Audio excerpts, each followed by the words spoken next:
Steadily it rises. Public preference for Lincoln Continental as the symbol for today's luxury motoring. Hey, it's ODB. In this video, what I'm going to do is show you guys the process that I went through to install the center caps on my 64 Lincoln Continental convertible. It was recently bagged, and after I got it back, I set the drive height. I was able to get it aligned by the local place here that I've used for many years, and got the car home and really wanted to put the icing on the cake and put those center caps on. There's not a lot of videos out there on Facebook or YouTube for how to install the center caps, and for some it's easy. For me, I'll kind of just walk you through the process here that I took. And at first I thought it was going to be way more difficult. I've heard people saying it was really a challenge, but if you kind of follow along in this video, you'll see it really wasn't too bad. So fingers crossed, let's get these things installed. Hey, it's ODB, the Lincoln Addict. My 64 Lincoln Continental, finally got it bagged by my friend Jimmy at Jimmy's Rod and Customs. That was a couple weeks back. You guys, if you've been following the channel, I did a 4-part series kind of talking about the thought process that I had and the parts that I purchased that were installed, including the Devious Customs kit for the 64. The next thing I got to do is put the center caps on these Colorado custom wheels. If you've been following the podcast, if you've been following this channel, you know I'm a huge fan of Colorado Custom. I've ran their wheels in the past, and really just a storied company. They've been around about 30 years. With this wheel type that I chose, they basically utilized an O-ring. That O-ring, I'm going to show you in a second, seals against this little groove in the center cap. And I believe it or not, you know, a lot of people would probably say, wow, an O-ring? The Billet wheel companies have been using this for a long time now. So it's kind of a very cool thing, and it causes for you not to have like a set screw, so to speak, which I always remember centerline wheels running back in the 90s, and I think even way beyond that. So you can see this is a pretty big center cap. Forgive the smudges. I was actually trying to install this yesterday, and I had to kind of reset and wait till today because I had other things going on, and I had to grab a couple more things that I'll show you in a minute. But basically, there's really no videos or anything I can find on this, so I want to be able to show you in case this will help you on your Billet wheels or Colorado custom wheels in general. There's a groove right here, and this groove is where the O-ring is going to rest. The O-ring right now is on the car itself. Now, if you didn't know, what they do is they machine these two grooves in, and those grooves are how you would take the center cap off. Now, I'm guessing if you were just trying to pry from one of these, it wouldn't be enough. So they give you two, which allows for you to pry a little bit and then kind of come over to this side to get that center cap off. And again, that O-ring is going to ride, or rest, I should say, right here. Let's take a look at the wheel itself. So you basically have, in my case, a 17-inch Colorado custom wheel. So I've been around air suspension, mini trucks, custom cars since, you know, the mid to late 90s, and just really didn't, me personally, I really didn't want to run, you know, a 20 or 22-inch wheel. I've kind of done that in the past. I wanted this look with a nice wide white wall tire. These are from Diamondback, and the wheel, of course, is Colorado custom. The cool thing is here, you basically don't have to index at all the center cap itself. You'll see what I'm talking about in a minute. What I'm going to do is I'm going to double check, as my friend reminded me. He said you don't want to have to take them off. I'm going to double check all of the lug nuts, and then I'm going to pop on the center cap. Okay, hopefully it'll go smooth. Now, what you're going to see if you look in here is you see the O-ring itself. And that O-ring comes basically installed, if you will, just like that from Colorado Custom. Now, it does have a little bit of lube on that, which I want to talk about now. It's a little bit. Now, the other thing I would say is I've been sitting on these wheels for just over 3 years. I actually bought these, believe it or not, in September 2019. Maybe even before that. They were delivered September 19. Let's leave it at that. It might have been a month or 2 before then, based upon their lead time at the time.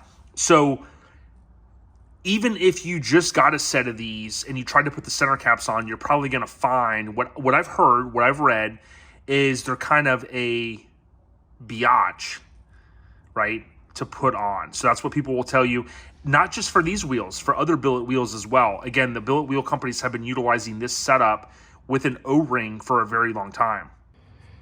So I haven't used a rubber mallet in a long time, and I dug this out yesterday, and I mentioned I started to do this, and I knew I wasn't going to use that end, and I kind of started looking at this end, and I was like, man, it's a little ratty, and I had a cloth over the one end, and I was trying to kind of, and it really wasn't working. I talked to my buddy today that's had a couple sets of these wheels. The set that I have on my S10, the lugs are exposed, so I haven't had to deal with these O-rings in a very long time. I think the last time, it was probably 15, 20 years ago, helping a friend. What I ended up doing is I went to Harbor Freight, and I picked up a new rubber mallet. And there's a couple things I could do. I can even try to use the end of this to kind of push up on it a little bit. And believe it or not, I've heard people in the past say that you basically have to take a rubber mallet and you kind of have to pound to a certain extent, which sounds crazy on your brand new wheels. You really have to use a little bit of force, is the best way I can explain it, to get these center caps on. And again, this is not specific to Colorado Custom. This would be this would apply to other billet wheels that utilize the O-ring for the center cap. Now, in addition to that, when I was talking to my buddy Josh, he goes, hey, I would put a little bit more of the white lithium grease on there. Of course, he sent me a photo, and he had this exact kind, the Lucas. The ironic thing was this is all that they had at Home Depot. So I ran up there a few minutes ago, and I grabbed this, and I needed some anyways because I've been meaning to grease the latches. I did a video one time showing how the top latches down because I have the header panel that usually is inside here. I have it removed right now because I needed to grease. And Cashman used to even talk about putting a little bit of grease in here where the two latches, there's one on each side, where they latch in, as well as within those components that are moving inside the header panel. Again, the top's down right now, so you can't see that. So picking up some new white lithium grease wasn't a bad thing for me. Spending $5-10 on this was definitely necessary. And again, what I'm going to try to do, this is an old rubber mallet. I wasn't liking the experience that I was having yesterday with this, and my buddy said, hey, I utilize this on my other sets, not just one, but a couple of different sets of Colorado Custom wheels, and he said he experienced good things. And again, I can kind of try to wedge this. Really, the name of the game is, and I was outside yesterday doing it, so it wasn't as easy. I was trying to, stay clean because we were getting ready to go somewhere. But really what the name of the game is you want to get this up there, and you want to put a little bit of force to try to get maybe one side of that O-ring seated. And then, you can imagine really, really pushing or having to tap pretty hard to pop this in, which would then seat the O-ring on this side. That's really what you're trying to do. That way it's seated perfectly, and then you'll have worry-free issues for a very long time until you have to possibly ever take off the wheel. Obviously, you're going to have to then pry the center cap off to get to the lug nuts. So I don't know how this is going to work out. I'm thankful my wife always, every couple years or whenever, she'll buy new towels for the bathrooms, and I get the old ones for perfect situations like this. She's like, why do you need all those towels? I'm like, you can never have too many towels in the shop.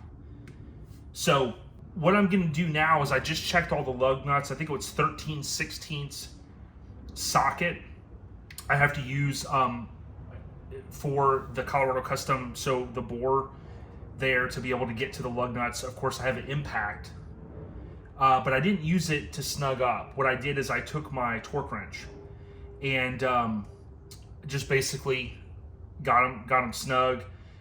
They were pretty much good to go. Now, what I'm going to do after talking to my buddy is this white lithium grease. I'm just going to put an ample amount around. And again, most people are probably going to have a different opinion on this. Do you have to even do it? It can't hurt anything. And the other thing I think about is,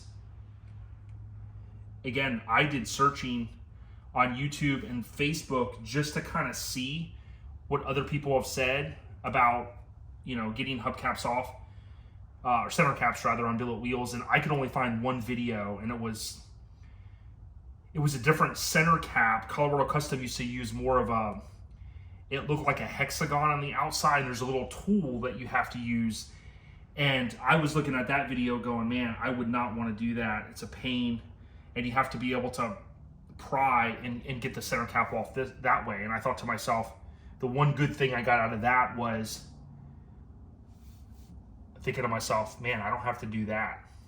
That's a good thing. So what I'm going to do, this doesn't have to be indexed any particular way. So I'm not worried about that. You can see there's a nice clean surface right there, and you have your nice clean surface here. Essentially what you're going to do, in theory, is if I hold this up there, you kind of get an idea for how it's going to look. In theory, what you could do is you could put a lot of force on this if you had something to do that and pop it on. What my theory was to do, talking to my buddy, he's like, really the only thing he remembered doing is kind of putting his knee up here. And you would think hypothetically, take off my Apple Watch so it doesn't get, hypothetically, if you could just push just like that, that's all you got to do, believe it or not. I thought it was going to be a lot worse, and I really do think the lithium grease, even though it's greased a little bit, it's possible that if these wheels had just been delivered the other day, maybe with a little bit of grease they put on there, maybe they would have went on. But I think the thing was, when I was outside, and again, I want to show the other side of this too, the frustrating part is when I was outside yesterday, I had just gotten back from doing the wheel or the alignment. And it was kind of cold and nasty out, and I didn't have a towel, and I was kind of, I was nailed down, and I was trying to push on it, and it just wasn't really coming together, and I was trying to hold it with one hand. I was actually working on the back too, which the back wasn't lifted up, and I was trying to hit on it, and you could see right there, I didn't even need this thing. So the point is, talk to other people that have done it. Of course, you're watching this video trying to maybe figure out how to do it or looking for tips. You just saw what I did. I put a little bit of this on there. I put my knee up against it, and hypothetically, you're just trying to push it on there. And with this little bit of grease, you saw how easy it went on. So thanks to my buddy Josh Ellis for the tips. Let's do the rest of them now. All right, so since I showed you the center cap with damn fingerprints all over it, which was due to my manhandling it yesterday, I'm going to show you this one. The other three are still in the package. And believe it or not, some of my friends can't believe I could have something like this and let them sit in a package for 3 years and 3 months. But it's just how I do. You can see, again, they come in this bubble wrap. I believe there was one per wheel box, which would make sense. I never did an unboxing because I never unboxed them until Jimmy got them. So if you can believe that, I didn't even open the boxes. They could have been empty boxes for 3 years and I wouldn't have known. That wouldn't have been good. So what I'm going to do is open this real quick. So would this be an unbagging or an unboxing? So I ripped this back to here. You got basically tissue paper around. A lot of care put into this stuff, and you can see right there. Now, originally, I wasn't sure how I was going to like these because when Michael had sent me the photos, I really had thought I kind of wanted to do the smugglers bigger and some sort of miscommunication on my side. But in hindsight, the car's so low, and seeing them on there, they actually look good. What do you guys think? Should I buy another set of caps and make the smugglers bigger? Or is it good to go? Most guys, of course, only have, this is the Lincoln logo from 64, 65, mid-60s, whatever you want to call it. Smugglers blues, some of this will be pinstriped at some point. I would have loved to do it before they went on, but I didn't. Let me know what you guys think. But man, these things, like I said, I wish I had my scale. You can see how clean they are. The scale that we have for our podcast is at my buddy's place where he ships everything. All right, to show you guys, this isn't, well, maybe to show you it was a fluke, maybe to show you that it wasn't a fluke, I am going to record this last one going on, well, the next one. This will be the last one I record. But I figured all I did is move to the back. I'm going to put a little bit more of the lube on. And in between this, I text my buddy Josh and thanked him, Josh Ellis. Again, he's had a couple sets of Colorado custom wheels on his custom trucks. Now this one's a little different. I could have raised the car up. I think this is the drive height setting. And the car, knock on wood, right now doesn't have any leaks at all. That was part of my issue yesterday because I had the car I was working on, that back side. And, you know, I was just kneeling down. I was trying to push. Here, whenever I put a wheel on, you know, even if it's a daily driver or something that's lower, you know, typically I like to sit on the ground, push the tire up to it and kind of get it, you know, if it's low and it's just enough, you know, get the lug nuts on there and kind of push with my knee. And that's kind of what I did, what you guys saw. You know, pushing on the wheel typically is what I would do to get it to that flat surface. Back there, or up there rather, you saw I put my knee kind of on the center cap and was able to push, and with that lube, it was able to go right on. So let's see, fingers crossed, that we can replicate the success.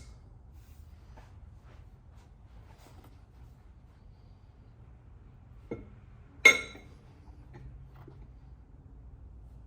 I got my knee up to it. And what I can do is grab the side of this wheel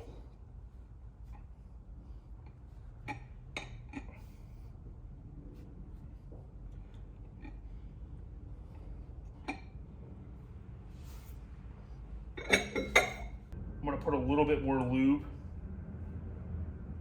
I think I did a little bit more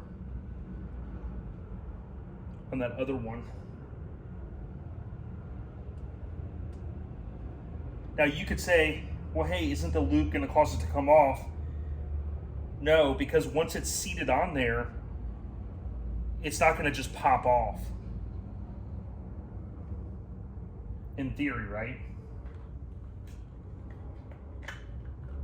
Now you could, I guess, hypothetically come around here and put a little bit, but that O-ring, in my opinion, if it has enough lube on it,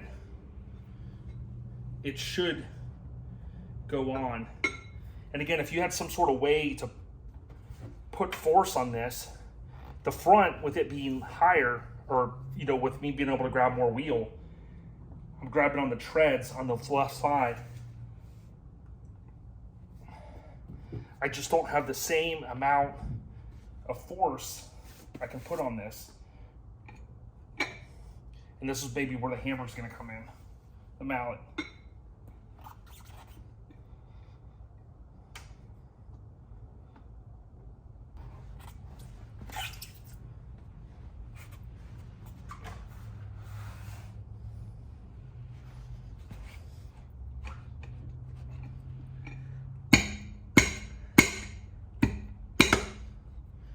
Okay, and what I did there,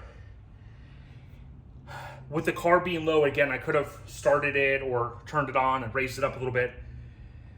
You saw, basically, I put my legs on each side because I'm not able to get around due to how low the car is.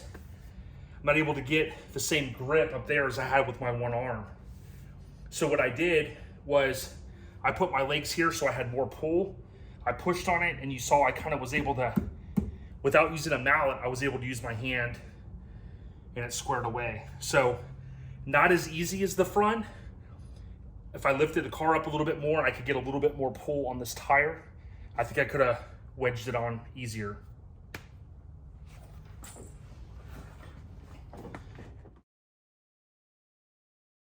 Yo, so what do you think? I tell you, they look so good. Now, I know you're thinking, hey, where's the reveal? I am going to reveal some video and photo of the car soon, laid out with the wheels. I think it just looks awesome. And so stay tuned for that video slash photos through social media. But let me know what you guys think. You know, it's been bugging me about the smugglers being smaller. But really, when I'm standing up and I'm looking down at the wheel itself, it really doesn't look that bad. You really can't, I'll be honest, in the back, you can't even see anything because it's tucking. So I don't know. I talked to Michael at Colorado Custom, and he said, yo, let us know what you want to do. And I don't know. So I'm thinking, what should I do? The tires, I'm super happy with how they came out. I'll put a link in a description as well for what tire size, because I know some people will probably eventually hit this video and be like, yo, what's the tire size? So that's key. I also want to note on those wheels, they do have the valve stems on the inside. So one of the cool things about the customer service that you get with Colorado Custom, Michael, if you were ordering these wheels, would ask you, hey, are you looking to upgrade to bigger brakes and things like that? Because it might change the offset just a hair. Even running the shorty valve stem sometimes would be key. If you've got some of those CPP front brakes and things like that, the valve stem, could potentially hit the brake caliper. But again, they usually will ask all those questions so they know your setup, and then that will ensure that you have the right setup for your car. But again, the valve stems being on the inside, if you've never had a custom wheel like that, makes it a little bit more difficult to put air in it. But you definitely wouldn't want the valve stem on the outer side, because it just would make an awesome custom wheel look kind of weird, to be honest. So I wanted to call that out. But at the bottom line is, although people said they had to beat those things on, I knew I wasn't going to have to do that. So I did mention that earlier, but you saw I did it all by hand, and it worked out, I thought, fantastic. So if this helped you on Colorado Custom wheels or any other Billet wheels, please leave a comment, and I really appreciate all the support. So stay on the rise, and we'll hit you guys soon with another video. ODB, we out of here.